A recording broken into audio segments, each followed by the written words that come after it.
Oke, sekarang kita bakal lanjut bikin file HTML ya, atau bagian halaman front-end-nya. Dasar kodenya ada di deskripsi, tinggal teman-teman download aja, kemudian di-extract di htdoc atau di local server masing-masing. Untuk sementara, local servernya nggak perlu kita nyalain, tinggal di reveal in Explorer aja, klik 2 kali, maka hasilnya polos kayak begini. Ya, kalau kita buka konsolnya, di sini ada tulisan JS Ready. Kalau misalkan nggak keluar JS Ready-nya, berarti browser teman-teman mungkin bermasalah. Bisa install ulang atau ganti browser yang lain. Ini masih halaman kosong banget, kita bakal coba bikin navbar-nya terlebih dahulu. Dan sekedar info tambahan, di sini aku menggunakan beberapa font dari Google ya. Ini udah otomatis ke load. Teman-teman cukup punya koneksi internet aja untuk memuat fontnya. Dan ada dua icon juga, yaitu close sama add. Nanti mungkin akan kita gunakan ketika kontennya udah mulai kita buat.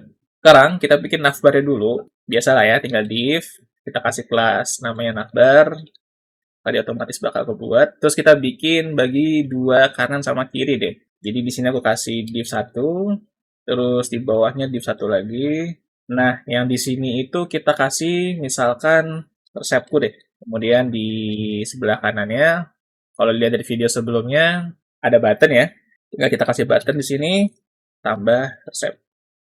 Terus kita bikin CSS-nya, tinggal teman-teman bikin new file aja, index.css aja. Kemudian kita tinggal bikin kelasnya di sini.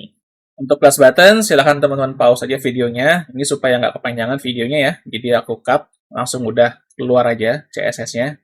Nanti tinggal kita implementasikan kelasnya di button terkait. Tinggal kasih kelas sama dengan button.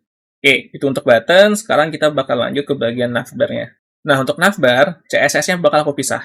Jadi nggak cuma index.css. Nanti akan ada banyak CSS lainnya. Ini supaya teman-teman nggak ribet nanti lihat kode CSS-nya. Karena nanti kode JavaScript itu lumayan tebal. Jadi aku bikin di sini navbar.css. Kemudian silahkan teman-teman pause kodenya, teman-teman ketik ulang CSS-nya. Nanti baru kelasnya tinggal kita implementasikan aja. Yang pertama navbar udah ada ya. Ini untuk navbar left di sini. Navbar left. Dan ini untuk navbar right. Kemudian resepkunya dibungkus dengan span navbar title. Jangan lupa CSS-nya di load ya. Tinggal kasih aja CSS-nya di sini. Link, file style sheet, href-nya CSS berarti ya. Kita kasih index. Sama satu lagi kita kasih yaitu navbar CSS. Oke, kita simpan. Kita coba buka ya. Ini HTML-nya. Balik ke browser. Refresh. Nah, hasilnya seperti ini. Ya, belum ada warnanya nih. Kalau kita bandingin sama yang kemarin, kayaknya fontnya juga belum berjalan ya. Baru di button doang. Ini resepku fontnya belum jalan. Kita coba balik ke codingannya dulu. Di indeksnya kita coba override body-nya.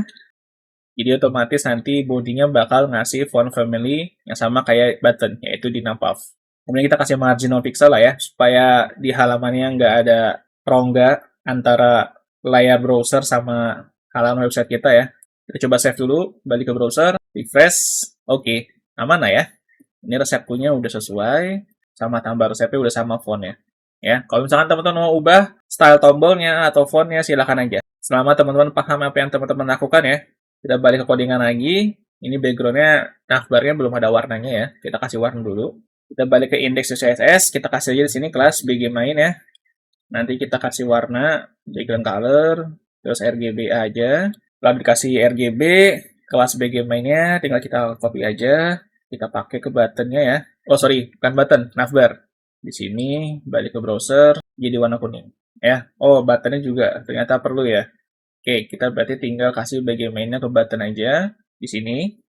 Ya, jadi memang ini aku sengaja bikin kelas bgmain ini ya supaya bisa di-reuse. Jadi nanti kalau misalkan ada komponen website yang perlu warna yang sama, tinggal kasih bgmain aja. Ya, kita save, balik ke browser, refresh, dah. Sesuai dengan video yang pertama. Navbar-nya udah jadi. Oke, ini mungkin kita review dikit dulu ya. Kayaknya garing banget ya nggak kita review sama sekali. Jadi yang pertama, kita baru mainan HTML sama CSS-nya aja. Memang untuk segi tampilan kita tetap perlu HTML CSS ya, meskipun di sini nama playlistnya full stack JavaScript. Kita bisa lihat di sini untuk navbar, sesuai dengan tutorial ya, kita hanya menggunakan flex. Untuk memisahkan antara bagian kiri dan kanan, kita menggunakan flex basis. Dan untuk navbarnya sendiri, kita jadikan displaynya sebagai flex.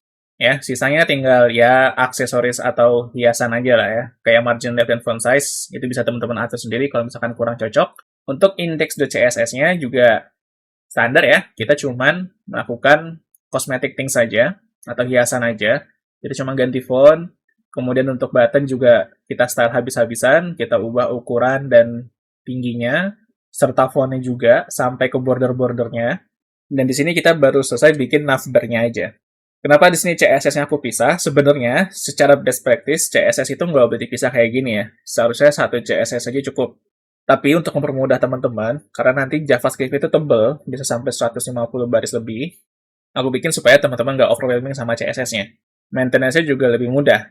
Jadi ketika developing, atau ketika kita bikin project-nya, CSS-nya dipisah nggak apa-apa. Tapi kalau misalkan nanti mau naikin ke server production atau dirilis gitu ya aplikasinya, maka sebaiknya CSS-nya dijadikan satu, atau di-build. Itu lebih bagus lagi.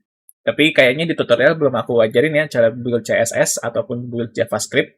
Jadi mungkin di playlist lainnya kalau mau kita bahas soal itu. Jadi kita bakal lanjutin lagi HTML-nya di video selanjutnya.